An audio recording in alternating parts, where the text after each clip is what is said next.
हम लोग पहला दिन कारक के विषय में पढ़ा था। दूसरे दिन कारक के भेद के विषय में पढ़ा। आज तीसरा दिन हम लोग शेष बचे कारक के भेद के बारे में पढ़ेंगे। 4 भेद हम दूसरे दिन का दूसरा एपिसोड में क्लास किया था। आज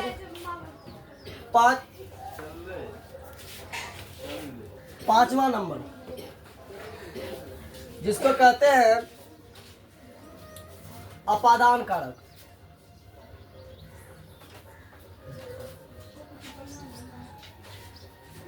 अपादान कारक। अगर हम अपादान कारक की बात करें तो अपादान कारक किसे कहते हैं?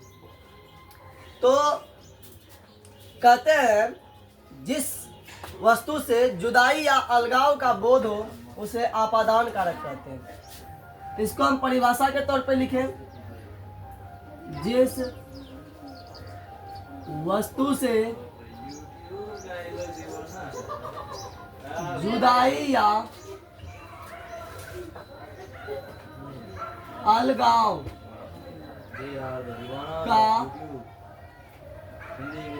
बोध हो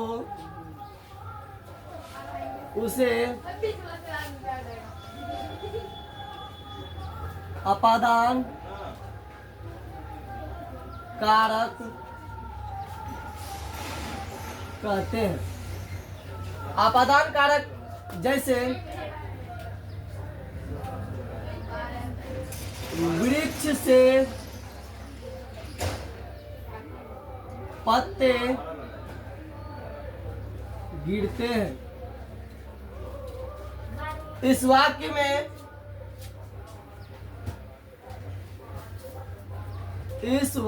में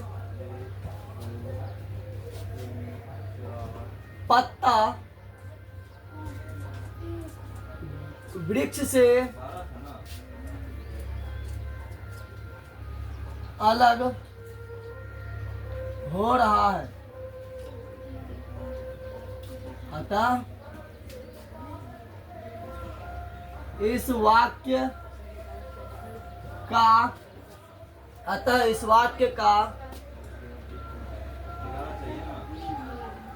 अपादान कारक पत्ता होगा। अपादान कारक का चिन्ह।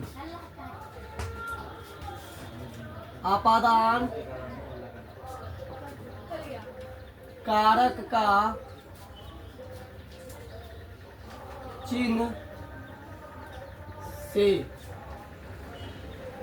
होता है। अपादान कारक का चिन्ह जो होता है वो से होता है। इसमें हम और एग्जाम्पल भी ले सकते हैं अपादान कारक का। एग्जाम्पल कैसे ले सकते हैं? जैसे राम चौसा से पटना गया, तो राम चौसा से पटना गया, इस वाक्य में राम चौसा को छोड़कर पटना गया। अपादान कारक का अर्थ ही है जहाँ जुदाई या अलगाव हो, चीजें अलग होती हो, उसे ही हम अपादान कारक कहते हैं।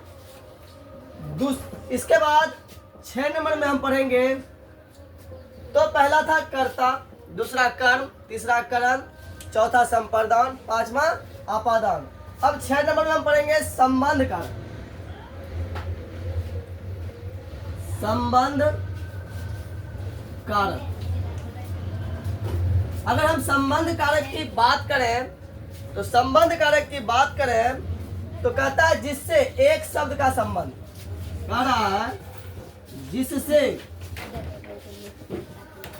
एक शब्द का संबंध दूसरे शब्द से ज्ञात हो। जिससे एक शब्द का संबंध दूसरे शब्द से ज्ञात हो उसे संबंध कारक कहते हैं।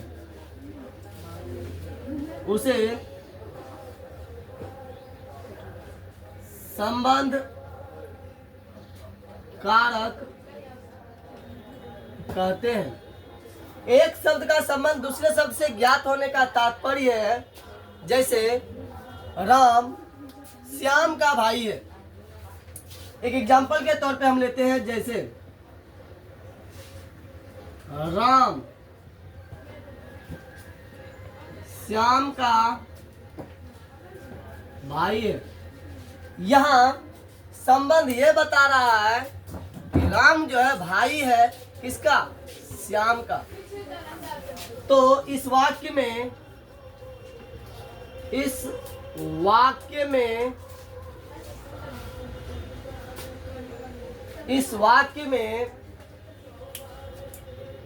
श्याम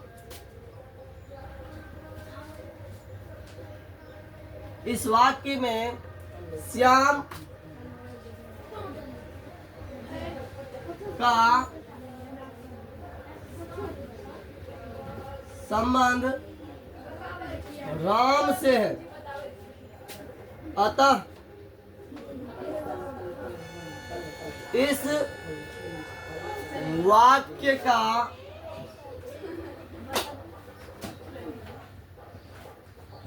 संबंध कारक राम होगा।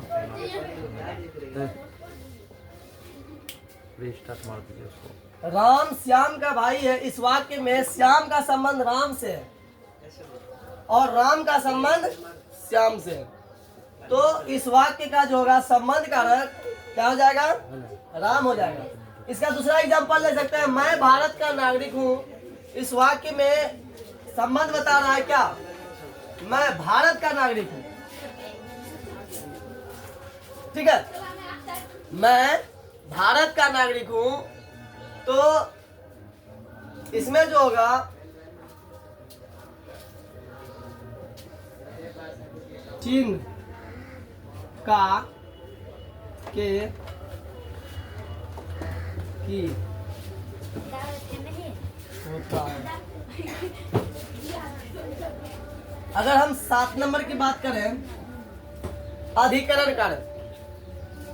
अगर हम चर्चा करें अधिकरण कारक का, अधिकरण कारक, तो परिभाषा होगा क्रिया जिस स्थान पर हो, क्रिया जिस स्थान पर हो रहा है या क्रिया जिस स्थान पर हो उसे अधिकरण कारक कहते हैं।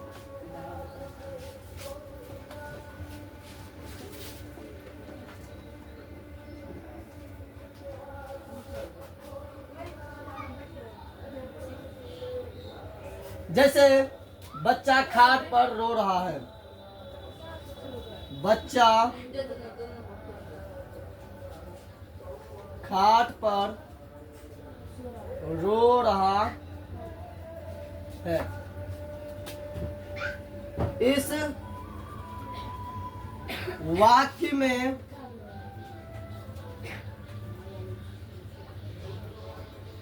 रोने का काम खाट पर हो रहा है।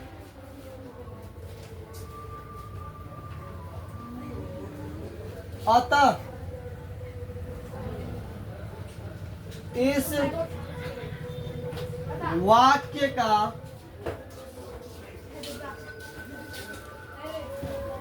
अधिकरण कारक, इस वाक्य का अधिकरण कारक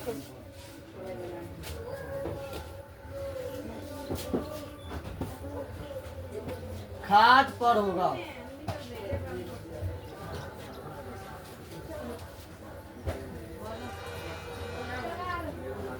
अधिकरण कारक का चिन्ह में पर होता है। अगर हम अंतिम परिभाषा की बात करें, अंतिम परिभाषा है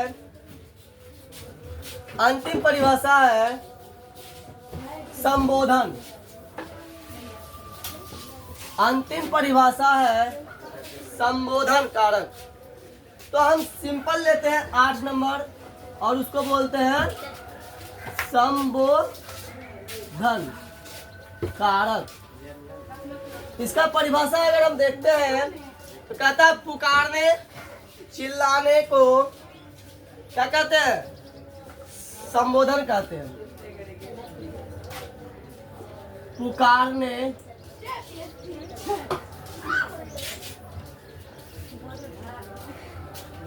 चिल्लाने या संबोधन को